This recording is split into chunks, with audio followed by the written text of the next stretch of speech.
കായികമേളയിലെ വിജയികൾക്ക് ട്രോഫി നൽകാൻ മുഖ്യാതിഥിയായി ഒരു റോബോട്ട് എത്തിയാൽ എങ്ങനെയിരിക്കും? ഇടുക്കി തൂക്കുപാലം വിജയമാത സ്കൂളിലെ സ്പോർട്സ് ഡേയിലാണ് കൗതുകമുണർത്തുന്ന ഈ കാഴ്ച അരങ്ങേറിയത്. വിദ്യാലയത്തിലെ അടൽ തിങ്കറിംഗ് ലാബിലെ മിടുക്കന്മാരായ വിദ്യാർത്ഥികളാണ് ഈ റോബോട്ടിന്റെ ശില്പികൾ.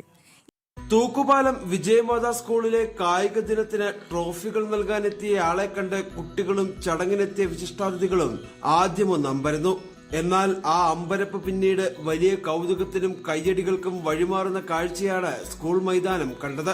വേദിയിൽ വിജയികളുടെ പേര് പ്രഖ്യാപിക്കുന്നതിനനുസരിച്ച് ട്രോഫിയുമായി മുന്നിലെത്തി അത് കൈമാറുന്ന ഈ റോബോട്ടായിരുന്നു ഇത്തവണത്തെ കായികമേളയുടെ പ്രധാന ആകർഷണം.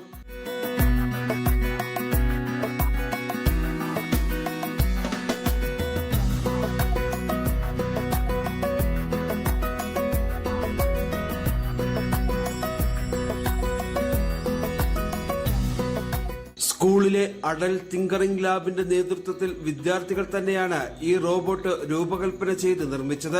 ചിപ്പുകൾ, ആന്റിന, മോട്ടോറുകൾ, ഡ്രൈവുകൾ, ബ്ലൂടൂത്ത് ചിപ്പ് തുടങ്ങിയവയാണ് ഇതിന്റെ നിർമ്മാണത്തിനായി ഇവർ പ്രധാനമായും ഉപയോഗിച്ചത്. ഞങ്ങള് ഒരു 2 വർഷത്തോളം ATL ഈ സ്കൂളിൽ തന്നെ ഫ്രൈഡേ ആക്ടിവിറ്റീസിൽ ATL ഉണ്ടായിരുന്നു. പിന്നെ ഞങ്ങളുടെ ഒരു അല്ലാതെ ഞങ്ങൾ ഇത് ചെയ്തെടുത്ത ഒരു ഇതും കൊണ്ടാണ് ഞങ്ങൾ ഇതുണ്ടാക്കിയത്, സോഷ്യൽ മീഡിയ ഒക്കെ യൂസ് ചെയ്ത്. ഈ റോബോട്ട് പല ഉപയോഗങ്ങൾക്കും ഉപയോഗിക്കാം. ഇപ്പം ട്രോഫി ഇപ്പോൾ ഒരു സ്റ്റേജിൽ നമുക്ക് ട്രോഫിയൊക്കെയാണെങ്കിലും ഡെലിവർ ചെയ്യാം. പിന്നെ മെഡിക്കൽ ഫീൽഡിലൊക്കെ വളരെയധികം ഉപയോഗം വരുന്നതാണ്. ഹോട്ടലിലൊക്കെ ആണെങ്കിലും ഫുഡൊക്കെ ടേബിളൊക്കെ നമുക്ക് കൊടുത്തു വിട്ടാൽ മതി, ഫോണിൽ നമുക്ക് കോഡ് ചെയ്താൽ മതി, നമുക്ക് ഇന്ന ടേബിളിൽ എത്തിച്ചു കൊടുക്കും. ഡെലിവറി ആയിട്ടൊക്കെ ഉപയോഗിക്കാം. വിദ്യാർത്ഥികളിൽ ശാസ്ത്രീയ ചിന്തയും സാങ്കേതിക വിദ്യയോടുള്ള താല്പര്യവും വളർത്തുക എന്ന ലക്ഷ്യത്തോടെയാണ് റോബോട്ട് നിർമ്മിച്ചതെന്ന് സ്കൂൾ അധികൃതരും വ്യക്തമാക്കി.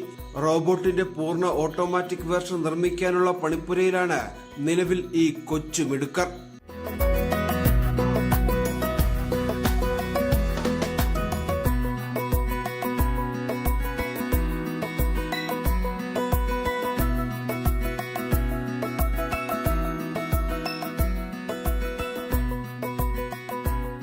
ജനം, ഇടുക്കി.